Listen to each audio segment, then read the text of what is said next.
eu sou a professora Carolina Azevedo, sou professora de Química e estamos juntos hoje para conversarmos um pouquinho sobre as propriedades físico-químicas dos compostos orgânicos.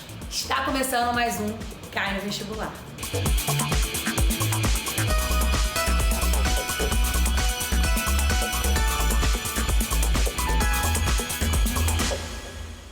Então hoje nós vamos conversar sobre as propriedades físico-químicas dos compostos. Trouxe uma questãozinha do Enem para te mostrar o quanto isso é legal e fácil. Vamos ver o que ela diz? Que ela fala o seguinte: a lipofilia é um dos fatores fundamentais para o planejamento de um fármaco. Ela mede o grau de afinidade que a substância tem em ambientes apolares, podendo ser avaliada por seu coeficiente de partição. Então, a primeira coisa que a gente tem que lembrar que as propriedades elas estão diretamente relacionadas com as polaridades dos compostos.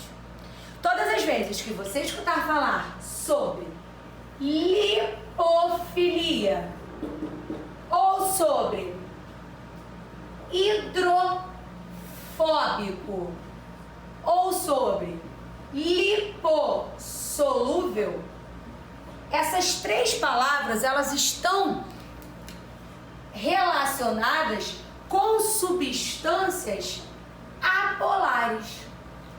Então, quando a questão do Enem diz para você assim: a lipofilia é um dos fatores para o planejamento de um fármaco, ela mede o grau de afinidade das substâncias com ambientes apolares. O Enem já te deu uma dica. Lipofilia, afinidade por gordura. Gordura é uma substância apolar. Hidrofóbico, fobia por água, tem medo de água, quer dizer que não se mistura na água. E não se mistura na água porque a água é uma substância extremamente polar. Lipossolúvel, é solúvel em gordura, gordura, uma substância apolar. E aí eu trago alguns exemplos de substâncias apolares para você. Ó, os hidrocarbonetos são substâncias extremamente apolares. O CO2 é uma substância apolar. I2, O2, Cl2, as moléculas diatômicas com o mesmo elemento também são apolares. Então, todas as vezes que aparecer lá na sua provinha falando de hidrocarboneto, já pode trazer que hidrocarboneto é uma substância apolar. E quando eu falo da água, eu falo do quê? Eu falo de substâncias que são hidrofílicas, filia por água, ou lipofóbicas, tem medo de gordura. Lembra que a gordura é apolar. Ou hidrossolúveis, solúvel em água. Essas três palavrinhas caracterizam substâncias polares. Exemplos clássicos de substâncias polares: água, álcool, ácido carboxílico, substâncias que aparecem pra caramba no vestibular. Outras substâncias que são extremamente polares são aquelas que realizam ligações iônicas, como por exemplo, sais. Os sais são compostos que são bastante solúveis em água, porque tem polo, efetivamente, realizam ligações iônicas, o que os torna bastante polares. Volto para a questão. Ele quer dizer então que isso daqui vai ter lipofilias diferentes quando eu substituo o X por uma dessas três coisas. E ele quer que a gente compare. Primeira coisa, esse composto, apesar de ter uma dupla com oxigênio, ele é formado por um bando de carbono e hidrogênio. Cada vértice é um carboninho, lembra disso? Cada vértice é um carboninho. Os hidrogênios, apesar de alguns aparecerem ali, os outros estão implícitos. Lembra que na fórmula em bastão A gente não precisa demonstrar os hidrogênios, mas sabemos que eles estão ali. Lembra que carbono faz 4 ligações. Se faltou ligação para ele na fórmula em bastão, a gente já sabe que tem hidrogênio ligado ali.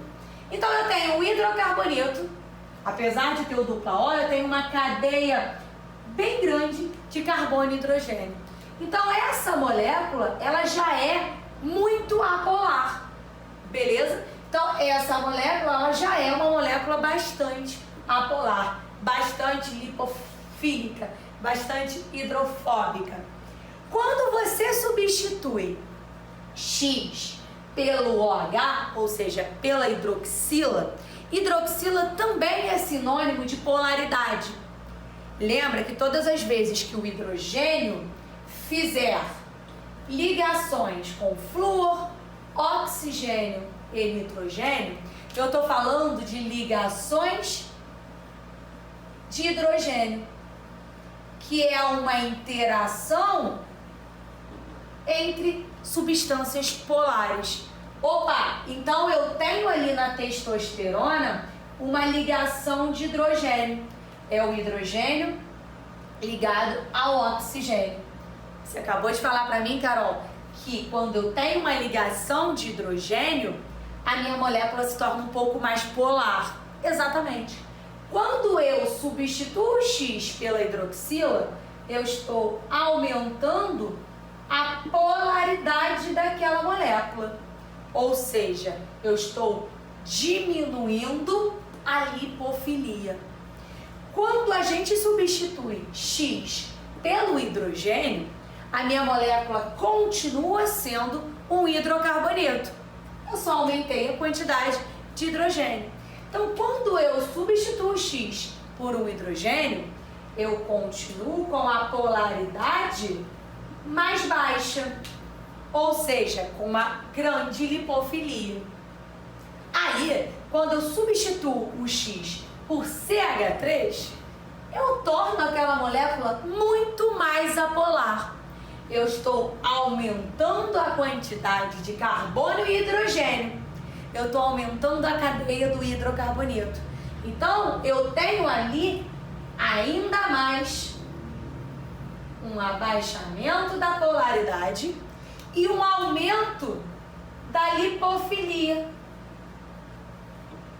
Quando eu substituo X por CH3, dos 3 compostos, da testosterona, do composto 1 e do composto 2, o CH3 é o que torna aquela molécula mais lipofílica. Então eu tenho a lipofilia maior no composto 1 e no composto 2 do que na testosterona. Então o seu gabarito é gabarito letra D. A lipofilia é maior no CH3, no composto 2, maior no hidrogênio, composto 1, e menor na testosterona. Então eu tenho lipofilias maiores quando eu substituo o composto 1, composto 2, do que quando eu substituo pela hidroxila, que é uma substância, um pedacinho que torna aquela molécula realizando ligação de hidrogênio, aumentando a polaridade. Então, a primeira coisa que você vai fazer quando você receber uma questão de propriedade física dos compostos é você identificar a polaridade da sua molécula. E tem uma coisa muito importante: quando o Enem ou outro vestibular falar para você que a substância é anfifílica, que é o exemplo do sabão, a substância anfifílica é aquela substância que interage tanto em meios polares quanto em meios apolares. Anfifílica está no meio aqui dos dois. O sabão interage tanto com a gordura, lembra que o detergente a gente utiliza para retirar a gordura de algum recipiente. E o detergente é eliminado pela água. Então o detergente interage tanto com a gordura, que é uma substância apolar, quanto com a água, que é uma substância polar. Então a polaridade das moléculas também nos diz a solubilidade dela, o quanto ela é solúvel em algum solvente, e diz pra gente a interação que as moléculas têm umas com as outras. Esse foi mais um Cai no Vestibular. A gente encerra por aqui. Eu te espero na próxima aula. Um beijo e até lá!